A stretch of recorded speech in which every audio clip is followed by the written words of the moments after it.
اب پھر یہ چیزیں آپس میں جڑی ہوئی ہیں، جیسے حضرت نظام الدین فرماتے ہیں اپنی کتاب میں جو ان کے ملفوظات ہیں کہ کم سونا، کم کھانا اور کم بولنا، یہ 3 بنیادی کام ہیں جو کہ عارف اور سالک کر رہا ہوتا ہے.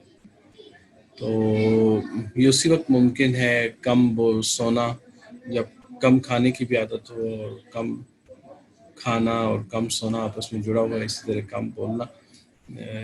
ماہ رمضان میں خاص طور پر اس کی جو خاص طور پہ ایک پریکٹس ہوتی ہے. بہت سارے جو صوفی لوگ ہیں وہ تقریباً سارا سال اس کیفیت سے ملتی جلتی کیفیت میں ہی رہتے ہیں. با چنین درگاہ که در رفعت تراست این چنین خالیزہ مشتاقا. سوری، میرا یہ خیال ہے کہ یہ جو ہم نے ابھی پڑھا ہے، دوستوں میں سے اگر کوئی اسی کو ایک دفعہ پڑھ دے تو اگر کوئی چیز رہ گئی ہے میری پہلی اس میں تو اس کی بھی وضاحت ہو جائے. تو آپ میں سے کوئی پڑھے گا؟ کیونکہ مجھے اندازہ ہو رہا ہے کہ کافی لوگ بہتر پڑھنے والے موجود ہیں. تھوڑا سا اس سے یہ ہوگا کہ ہماری ریڈنگ بہتر ہو جائے گی.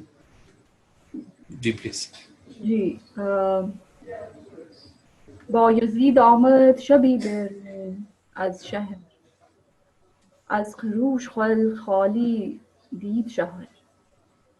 مهتابی بود بس عالم فروز، شب شد از پرتو او مثل روز. مثل روز شب شده از پرتو او مثل روز. مثل روز آسمان پرانجم آراسته، هر یکی کار دیگر را خواسته. آسمان پرانجم آراسته، هر یکی کار دیگر را کار دیگر را خواسته. شیخ چندانی که در صحرا بگشت، کس نمی جنبید در صحرا و دشت. شورشی بر روی پدید آمد به زور، گفت جی جی. اچھا، ایسا کہ شعر جب بھی ہم پڑھیں گے تو جو واو عطف ہے جو 2 لفظوں میں آئے گی، جیسے صحرا و دشت، تو بہتر ہوگا کہ اس کو ہم وا نہ پڑھیں بلکہ او پڑھیں، صحرا و دشت شعر میں. ویسے اگر آپ کے پاس نثر آپ پڑھ رہے ہیں تو آپ پاس چوائس ہوتی ہے، لیکن جب بھی شاعری میں پڑھیں گے تو مطلب صحرا و دشت نہیں پڑھیں گے بلکہ اس کو صحرا و دشت پڑھیں گے. جی جی. کس نمی جنبید در صحرا و دشت، شورشی بر روی پدید آمد به زور. بر وی پدید آمد. ٹھیک ہے، شورشی وی کا مطلب ہے او، ہی. جی. بر وی پدید آمد به زور، بزو. گفت یارب در دلم افتاد شور. چنین درگاه که در رفعت تر است. یہ تھوڑا سا غلط لکھا ہوا ہے، ٹائپو ہے، اس کو تھوڑا پڑھنا چاہیے. با چنین درگاہ کے در رفعت تھوراست. تھوراست یعنی تیری اس بلند درگاہ جو تیری ہے. جی. این چنین خالی از مشتاقان چراست. بالکل. حاطفی گفتش که ای هران راه، هر کسی را راهی ندهد پادشاه. هر کسی را راه ندهد پادشاه. هر کسی را راه ندهد پادشاه. عزت این دار چنین کرد اقتضا، که از در ما دور باشد هر گدا. چون حریم از مه دور افکند، غافلان خفته را دور افکند. تھوڑا سا چون حریم عز ما نور افکند. چون حریم عز ما نور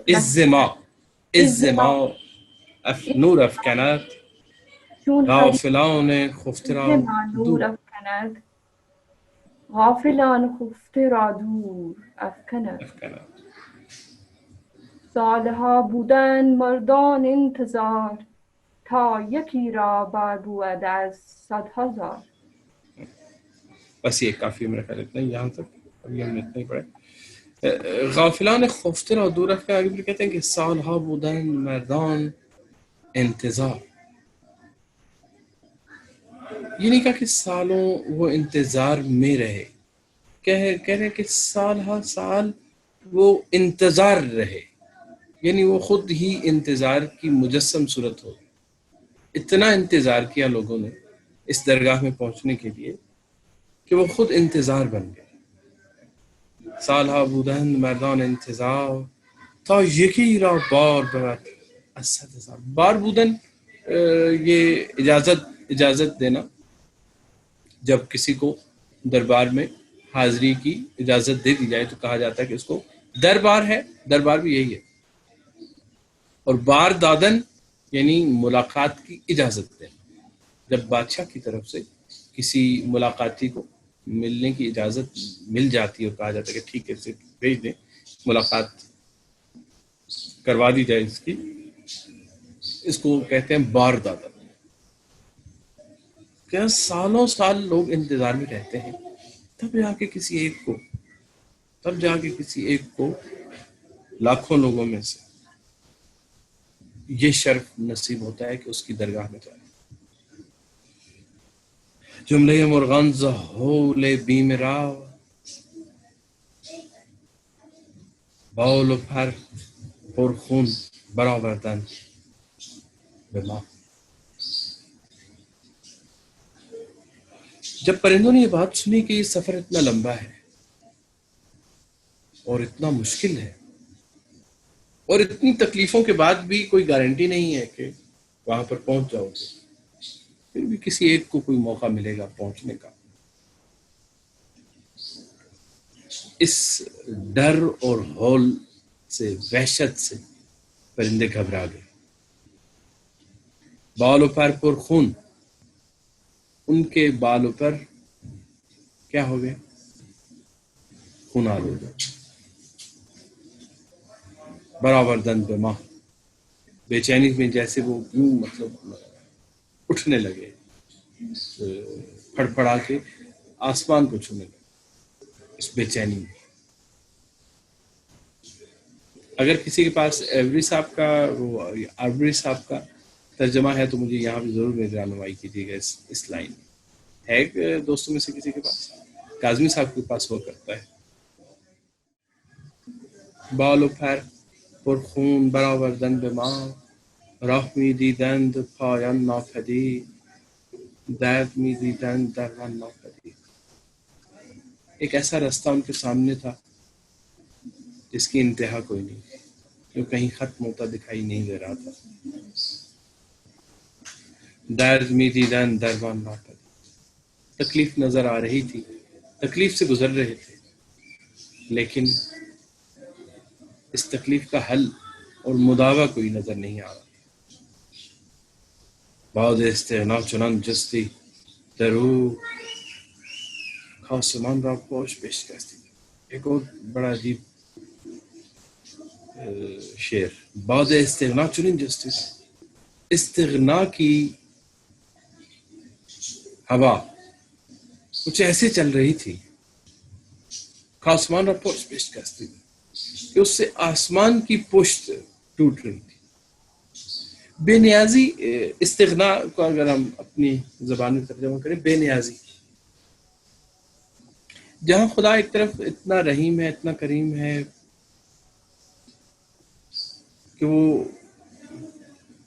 70 ماؤں سے زیادہ پیار ہے اس کا، اور 70 چونکہ ہم کثرت کا عدد ہے لامحدود، وہاں پہ وہ غنی ہے. غنی کا لفظی مطلب ہے بے نیاز. بے نیاز کا مطلب ہے جسے کسی کی ضرورت نہیں ہے. بعد استغنا کا مطلب یہ ہے کہ اسے کوئی فرق نہیں پڑتا کہ کوئی اس کی طرف آئے نہ آئے، یا کتنے ہی اس کی طرف آنے والے ہی رستے میں فنا ہو جائے، ختم ہو جائے. بعد استغنا، جب اس کی استغنا کی ہوا چلتی ہے تو پھر اولیاء اور انبیاء بھی کچھ نہیں.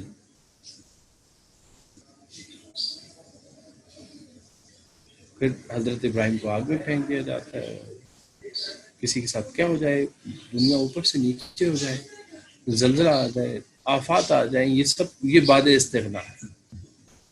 دوسری طرف ایک طرف وہ ہے تو ایک طرف یہ. پورا ایک چیپٹر ہے اسی کتاب میں استغنا کے اوپر، بعدی استغنا، جس میں اس بات پہ بہت تفصیل سے بات کرتے ہیں کہ جو یہ والا پہلو ہے اس رستے کا، کہ کوئی کسی کا کوئی استحقاق نہیں ہے، کسی کا کوئی اس یہاں پہ حق نہیں ہے کہ بھئی چونکہ ہم چل پڑے ہیں تو اب ہمیں سب کچھ ملنا چاہیے اور جو ہم چاہ رہے ہیں ویسے ہی ہو. کچھ بھی نہ ہو، ساری زندگی لگے رہیں کچھ بھی بس. پرندوں کو جب اس بات کا پتہ چلا کہ اچھا یہ بھی ہو سکتا ہے، وہ تو یہ سمجھ رہے تھے کہ ٹھیک ہے مشکل سفر ہو سکتا ہے، لمبا ہو سکتا ہے، لیکن لمبا ہونے کے ساتھ ساتھ یہ سفر ایسا بھی ہو سکتا ہے کہ یہ کہیں ختم ہی نہ ہو، یہ بھی ہو سکتا ہے. یہ بات ان کے لیے قابل برداشت نہیں تھی. یہ بات ظاہر ہے کسی کے لیے جو اتنی امیدوں کے ساتھ آئے، جو اپنا سب کچھ چھوڑ چھاڑ کر آئے. اب آپ کہیں کہ ہم نے تو یہ بھی نہیں چھوڑ دیا، وہ بھی کر کے ہر چیز لٹا کے آ گئے ہیں تو اب ہمارا حق بن گیا ہے. ایسا کچھ بھی نہیں. بعد استغنا چنانچہ سیدھا ایسے ایک ہوا چلی بعد استغنا کرنی ہونے کی، اس کی بے نیازی کی ایک ایسی ہوا کاسمان را پشت بشکستی در، کہ اس میں آسمان کی پشت، اب آسمان بہت بڑا ہے، امیج بڑا خوبصورت ہے، آسمان کی بھی کمر توڑ رہی تھی یہ ہوا. در بیابانی که طاووس فلک هیچ می سنجد درو بیشک. ایک ایسا بیان کہ جس میں آپ یوں سمجھیں کہ یہ آسمان، اس کی حیثیت صرف اور صرف ایک طاووس کی ہے. طاووس کو کیا کہتے ہیں؟ مور. طاووس کی ہے. سوری مجھے ایک بہت امپورٹنٹ پر بات ہے کہ آسمان ایسے جیسے ایک مور ہے نا، یہ بے نیازی کی اس ہوا میں. اب اس دشت میں آسمان کی حیثیت بھی ایک مور سی ہے، اور یہ تیز ہوا جیسے چل رہی ہے تو اس کی کوئی مطلب حیثیت نہیں بنتی. تو صحرا میں مور کی حیثیت آپ سمجھ سکتے ہیں نا، صحرا کی وسعت اور مور. تو یہ آسمان ایک مور کی طرح وہاں پہ اس بے نیازی کے، جب اس کی ہوا چلے تو وہاں پر اس کی حیثیت بھی ہے. هیچ می سنجد در او بی هیچ شهر کی بود مرغی دگر را در جهان طاقت آن را هرگز دیکھتا. جہاں پہ اس آسمان کی یہ حالت ہے تو سوچ لیں کہ باقی موجودات اور باقی جو پرندوں کے لیے جو معراج ہوتی ہے وہ ہوتا ہے آسمان ان کا. خود آسمان کی حالت یہ ہے کہ وہ ایک پرندے کی طرح، بیچارے پرندے کی طرح ہے اس عالم استغنا میں، اس حالت استغنا میں. تو آپ سوچتے ہیں کہ باقی پرندوں کا اب کیا حال ہو. کئی بفت مرغی دگر رہا ہوتا ہے. تو باقی جہاں پہ آسمان کی حالت یہ ہے تو باقی پرندوں کی کیا حالت ہے؟ پرندوں کا جو سب سے بلند ترین مقام بنے گا وہ آسمان بنے گا، زیادہ زیادہ اڑ کے وہاں تک چلے جائیں گے. خود آسمان وہاں پہ پرندہ بنا ہوا ہے، ایک بیچارہ پرندہ، کمزور پرندہ بنا ہوا ہے. تو سوچ لیں کہ باقی پرندے جو اس سفر میں روانہ ہونا چاہ رہے ہیں وہ کہاں کھڑے ہیں. کئی بفت مرغی دیگر رہا ہوتا ہے.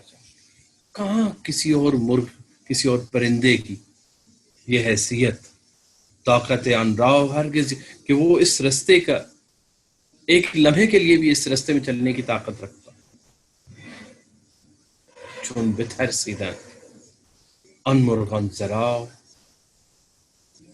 چونکہ پرندے ڈر گئے رستے سے.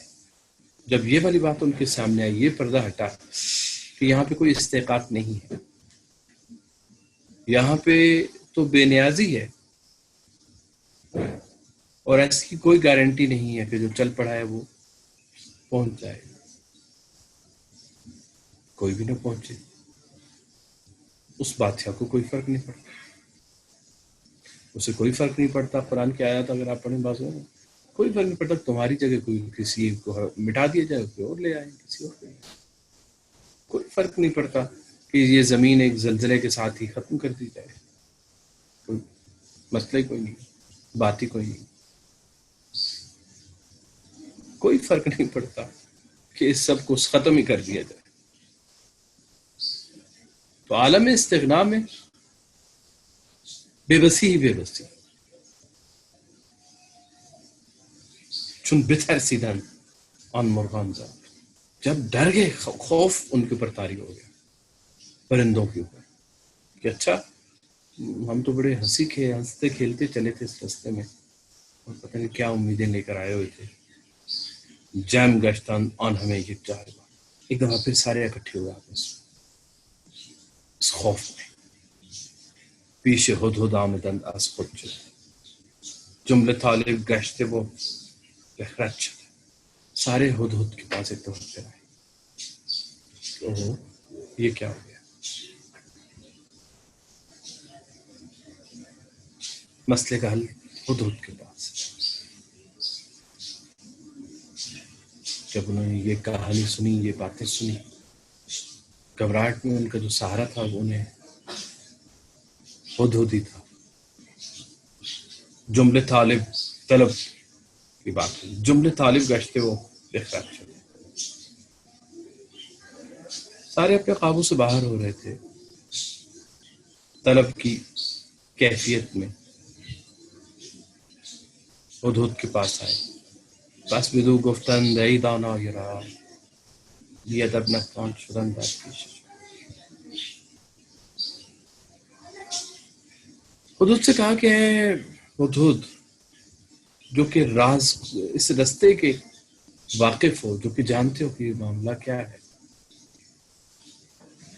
ایسے ہی بے ادبی سے اس بادشاہ کے دربار میں جانا تو ممکن نہیں ہے. جب یہ احساس ہو جائے کہ میں نہیں کر سکتا،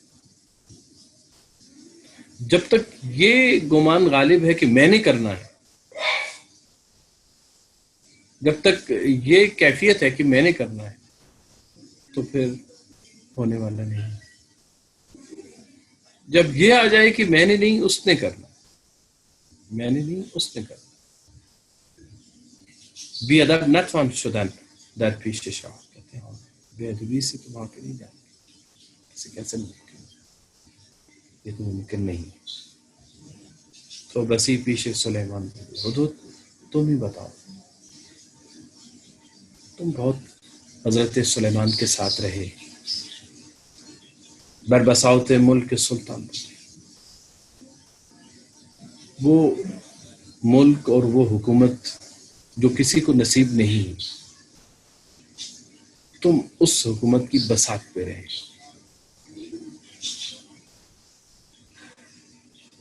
رسم خدمت سر بسردان. تمہیں اندازہ ہے کہ بادشاہ کے حضور جایا کیسے جائے، تمہیں تجربہ ہے اس بات کا. موضع امن و خطر دانستی، تجھے یہ بھی پتا ہے کہ کون سی جگہ خطرہ ہے، کون سی جگہ خطرے سے خالی ہے، کہاں خطرناک ہے، کہاں خطرناک ہے. ہم فراور و شیب این رہتی، ہم فراز و شیب این رہتی. فراز و نشیب دیکھے ہیں تم اس رستے کے. ہم بسی گرد جہان کرتی تھی، اور پھر تم دنیا کے تم نے چکر ہی بہت لگایا. رأی ما آن است که این ساعت بنا، چون توی ما را امام حل ہے. ہماری یہ رائے ہے کہ اس لمحے اور ابھی اور اسی لمحے، چونکہ تم ہی ہمارے مشکل کشا ہو، ہماری مشکلات کو حل کرنے والے ہو. برسر منبر شبی این جائے گا، ذرا منبر کے اوپر آ کے بیٹھو. بس بسازیم قوم میں خود را سازرا، اور پھر ذرا ہمیں سمجھاؤ یہاں پہ بیٹھ کے کہ یہ رستہ کیسے طے ہے، اس کے لوازمات کیا ہیں، ضروریات کیا ہیں. شہر گوئی رسم و آداب ملوک. اور پھر ہمیں بتاؤ کہ بادشاہوں کے حضور کیسے جایا جاتا ہے, وہاں اٹھنے بیٹھنے کے آداب کیا ہیں. پھر ادب کا ذکر آ گیا. درمیان قوم موسیٰ چند کس بی ادب بودن گفتن کو سیر و عدس. حضرت موسیٰ کی قوم میں چند بے ادب لوگ تھے جنہوں نے کہا کہ کہاں ہے پیاز, کہاں ہے دال, کو سیر و عدس, اور کہاں ہے لہسن. اور پھر آگے مولانا کہتے ہیں کہ جو بے ادب ہے وہ نہ صرف ان کی بے ادبی کی وجہ سے وہ نعمت سب کے لیے بند ہو گئی, چند لوگوں کی بے ادبی کی وجہ سے, چند لوگوں کی بے ادبی کی وجہ سے پوری قوم سے خدا کی رحمت جو ہے وہ, اور خدا کا جو دسترخوان ہے وہ منقطع ہو گیا. بے ادب, پھر فرماتے ہیں کہ بے ادب, مجھے پورا شعر نہیں یاد, مفہوم یہ ہے کہ بے ادب صرف یہ نہیں کہ اپنے آپ کو تباہ کرتا ہے, وہ اس پوری دنیا میں آگ لگا دیتا ہے. کسی کی بے ادبی سے صرف کسی ایک پہ عذاب نہیں آتا. اب ممکن ہے یہاں پہ یہ سوال بھی سامنے آ سکتا ہے کہ غلطی تو کسی ایک کی ہے, باقیوں کا کیا قصور. بہت تفصیل سے اس پہ بات کی جا سکتی ہے. ایسے سادہ اگر جواب دیں تو وہ ایسے ہی ہے کہ جیسے آپ کسی کشتی میں سوار ہیں اور کوئی ایک آدمی اس کشتی میں چھید کرنا شروع کر دیتا ہے, تو باقی لوگ جو ہیں جو اس کشتی میں بیٹھے ہیں, ظاہر ہے اس کا نقصان ان تک بھی آئے گا. میں اگر یہاں پہ آگ لگا دیتا ہوں تو میری اس حماقت سے سب کو نقصان ہوگا. یہ بہرحال جو استدلال کروں استدلال تمثیلی ہے, بہت اس طرح کا لاجیکل استدلال ابھی بھی نہیں ہے, لیکن میں صرف سمجھانے کے لیے ایسی تاکہ ذہن تھوڑا سا قریب ہو جائے کہ ظلم کے اوپر خاموشی, بے انصافی کے اوپر, انسانوں کے خلاف ہونے والے جرم اور جنایات کے اوپر خاموشی. بہرحال اس کا نتیجہ یہی ہے کہ کل وہ ہم تک بھی آئیں گے اس کا ساتھ.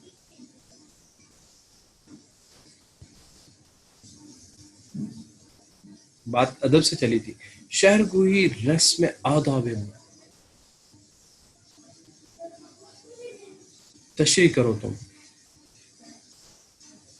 کہ بادشاہ کے ہاں اٹھنے بیٹھنے کے آداب کیا ہے. زن کے نتوان کرد بر جہل این سلوک,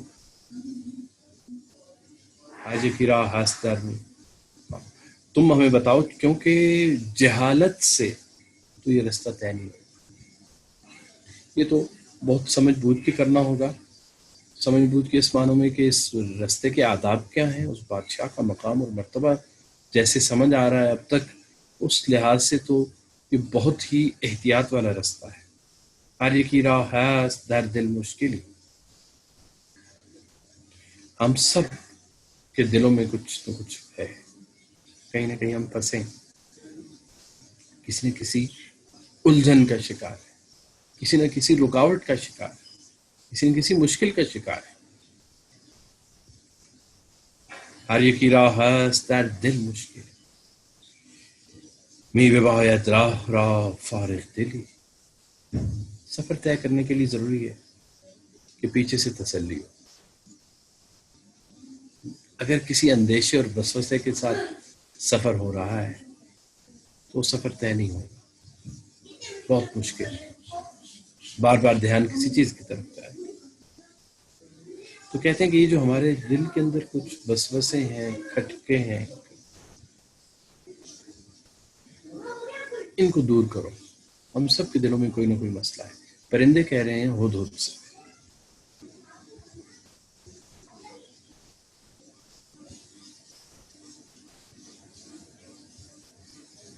تا کنیم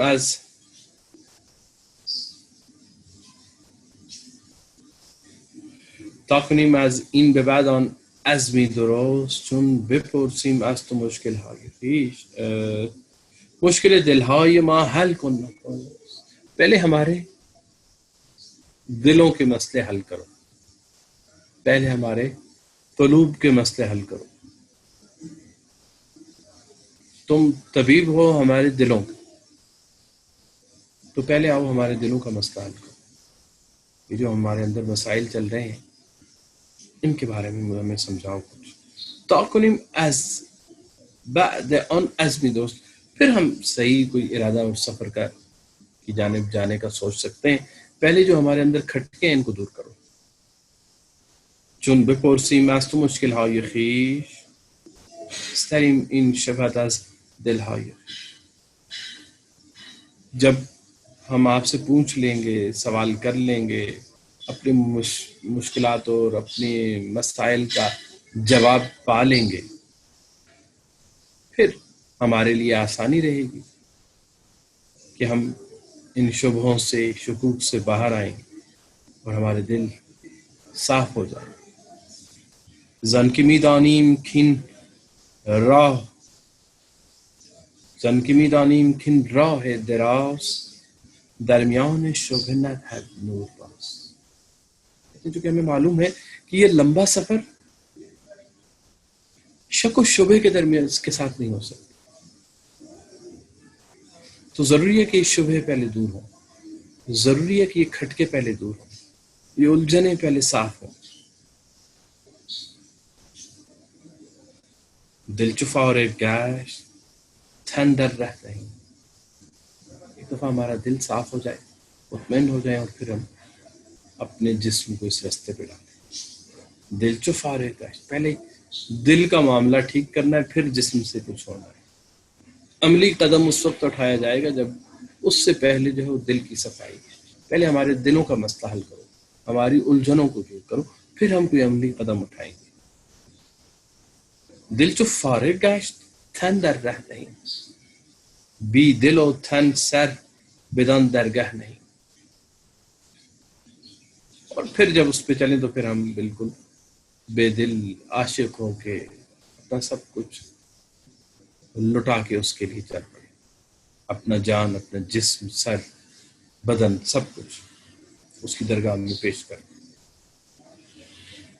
بعد از آن حدود سخن را ساز کیا. یہ باتیں ہو گئی، اب حدود نے بولنا شروع کیا. چونکہ 8:56 ہونے والے ہیں تو میرا خیال ہے حدود کی گفتگو کو ہم اگلے سیشن کے لیے رکھیں. اس دوران اگر کوئی دوستوں میں سے کوئی بات کرنا چاہتا ہے، کوئی سوال ہے، کوئی تصحیح کرنا چاہے میری کسی بات کی، کوئی غلطی کی، تو میرا خیال ہے تھوڑی دیر اس پہ بات کر لیتے ہیں. مسلسل میرا بولنا بھی اچھا نہیں. شمائلہ ہیں جی، پلیز.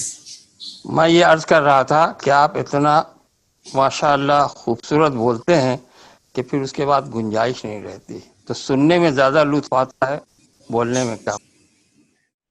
اگر کوئی سوال، اس کوئی سوال ہو، کوئی بات ہو، کوئی چیز، کچھ ٹرمینالوجی یہاں پہ استعمال ہوئی ہے. ایک تو طلب کا لفظ استعمال ہوا ہے، ایک استغنا کا لفظ استعمال ہوا ہے، ادب کا لفظ استعمال ہوا ہے، ایک دو شاید اور بھی الفاظ جو میرے ذہن میں نہیں ہیں. ان کا تصوف کے ادب میں ان سب الفاظ کی اپنی اپنی جگہ ہے.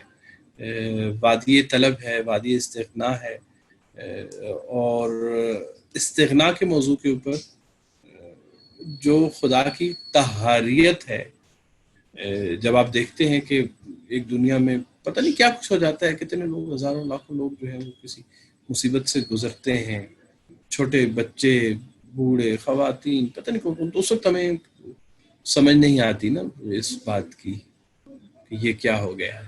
تو یہ اس کی ذات کا وہ استغنا کا پہلو. پھر وہاں پر انبیاء اور اولیاء بھی اس سے باہر نہیں، ان کے ساتھ بھی آپ کچھ نے جو کہا نا کہ استغنا پہ پھر کبھی گفتگو کریں گے، تو ہمیں تو اس کا انتظار ہے، اس کو نوٹ کر لیا ہے، کیونکہ پہلے استغنا کو اس طرح سے نہیں سمجھاتا جیسے آپ نے فرمایا. تو ہم نے بھی نوٹ کیا کہ ہاں استغنا پہ اور غور کرنے کی ضرورت ہے.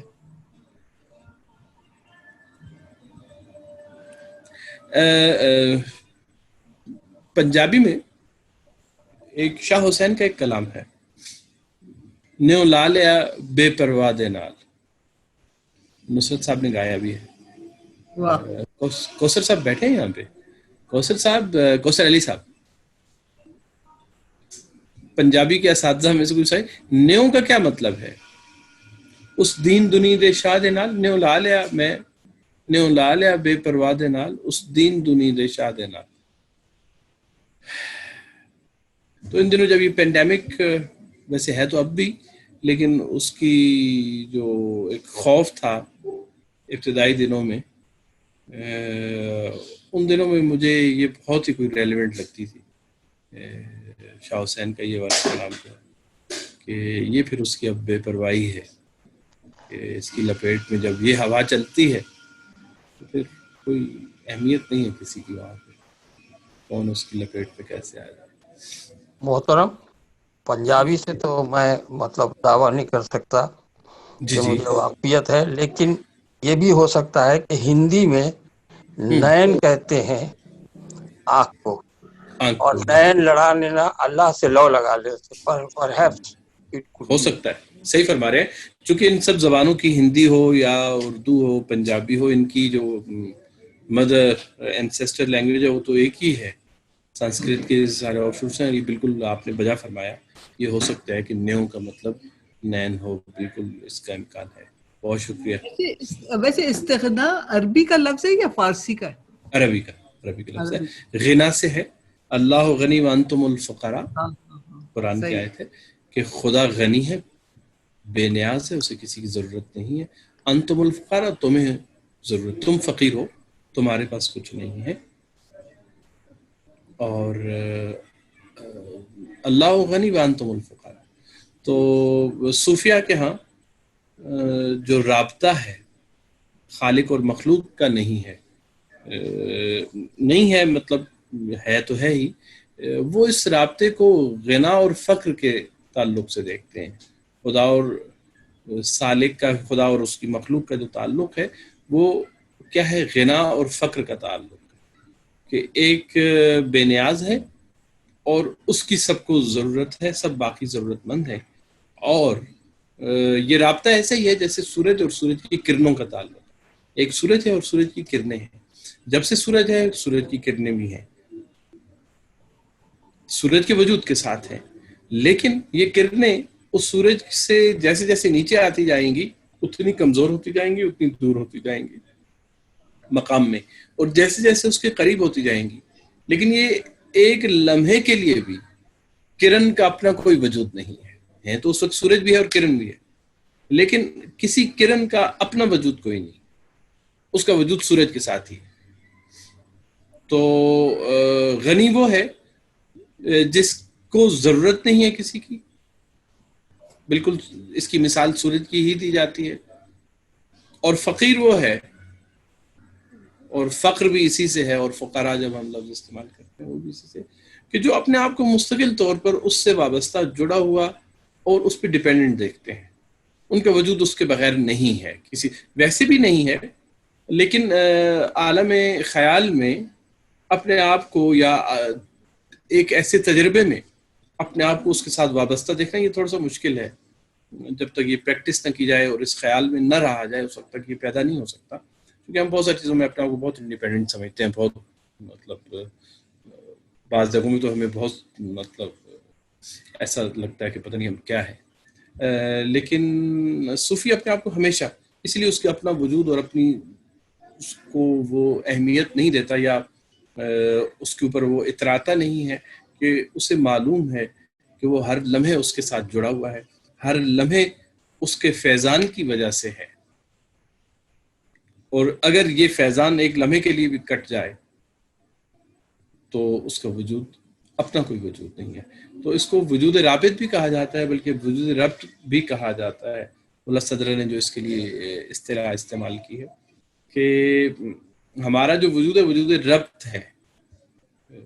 جیسے کنیکشن ہوتا ہے نا کسی چیز کا، خود سے جیسے کرنٹ آ رہا ہے بجلی کا، تو وہ کرنٹ جو کہ انویزیبل سا ہے وہ جہاں سے جنریٹ ہو رہا ہے، جہاں سے آ رہا ہے اور جس چیز میں آ رہا ہے. تو ہم تیسرے مرحلے میں وہ چیز ہیں شاید، لیکن وہ کہتے ہیں کہ ہم وہی کرنٹ ہیں، یعنی یہ تیسرے مرحلے پہ جس چیز میں کرنٹ آ رہا ہے وہ بھی نہیں ہے، بلکہ وہی کرنٹ ہے، اس کے علاوہ ہمارا وجود نہیں ہے. تو غنی بالکل وہی ہے. استغنا کا لفظ غنی سے ہے، غنی. اور استغنا عربی میں جب بھی کسی لفظ میں ہم الف سین اور تے ڈال دیتے ہیں تو اس کا مطلب ہو جاتا ہے درخواست، خواہش، طلب کرنا اس چیز کو. مثال کے طور پہ غفران یا غفر معافی ہے، استغفار استفعال کا جو یہ سارا باب ہے معافی طلب کرنا، معافی مانگنا. جیسے استشہاد، شہادہ شہادت ہے، استشہاد شہادت طلب کرنا لفظی معنوں میں. اصطلاحی معنوں میں خیر اس لفظ کے اور بھی ہیں. اسی طرح استغفار ہو گیا. استقلال، مستقل استقلال وہ بھی یہی ہے کہ اپنی انڈیپینڈنس جو ہے وہ لینا. یہ جتنے الفاظ ہیں اس طرح کے، استعمار، استیصال، استثال، استثناء، یہ سارے جو ہیں باب استفعال سے جو بنتے ہیں. الف سین تے جب آ جاتی ہے عام طور پر کسی بھی لفظ کے سامنے تو اس کا مطلب ہے کہ غنا طلب کرنا اور اس عالم میں جانا. یہ اب اگلی بحث ہے کہ صوفی عالم استغنا میں اس کے اوپر بھی یہی جو غنی ہونے کی پہلی بات تو یہ کہ اپنے آپ کو وہ خدا کے وجود کے ساتھ جڑا ہوا دیکھتا ہے، اور یہ کیفیت اس کے اوپر آنا کہ وہ بھی عالم بے نیازی میں چلا جائے، کہ اس کے لیے بھی پھر جو کچھ ہو رہا ہے، بہت کچھ جو ہمارے لیے اہم ہوتا ہے یہ سب کچھ غیر اہم ہو کے رہ جاتا ہے. یہ خود ایک اس استغنا کی منزل میں جب پہنچتے ہیں تو اس وقت ان کے اوپر بھی یہ کیفیت ہوتی ہے. لیکن اس سے پہلے اس بات کو سمجھنا کہ میرا وجود کس کے ساتھ جڑا ہوا ہے، کس غنی کے ساتھ جڑا ہوا ہے، کس بے پرواہ کے ساتھ جڑا ہوا ہے. تو جو لفظ ہم بے نیاز استعمال کرتے ہیں عام طور پر اردو میں، اس کا صحیح شاید مناسب متبادل عربی میں غنی ہے. اور غنی کا مطلب ہے بے نیاز، جو کسی کی ضرورت، جسے کسی کی ضرورت نہیں. جی جی اگلی بہت دفعہ شکریہ. یہیں سے سلسلہ شروع ہوگا. جی یہیں سے بالکل جی ٹھیک ہے. ٹھیک ہے. بہت بہت شکریہ. پیٹر ایوری کی شیئر کر دی گئی ہے واٹس ایپ میں. واٹس ایپ میں ہاں وہ والا حصہ نہیں نکلا ہوگا نا، وہ والا ریلیونٹ جو پورشن تھا ہے کسی کے پاس؟ وہ ایگزیکٹ اگر نکل آئے تو آئندہ دوستوں سے گزارش یہ ہے کہ اگر ممکن ہو جیسے اردو والا اور انگریزی والا دوستوں میں سے کوئی ایک آدھ ضرور جس کے پاس بھی ہے نا وہ اپنی طرف سے کھول کے بیٹھ جائے تو ہم وہ مدد لیتے رہیں گے. ادھر سے ادھر چلے گئے، ادھر سے ادھر چلے گئے، اس میں ہم سہولت رہے گی. ٹھیک ہے. ٹھیک ہے. بہت بہت شکریہ. شکریہ. چلا خدا حافظ.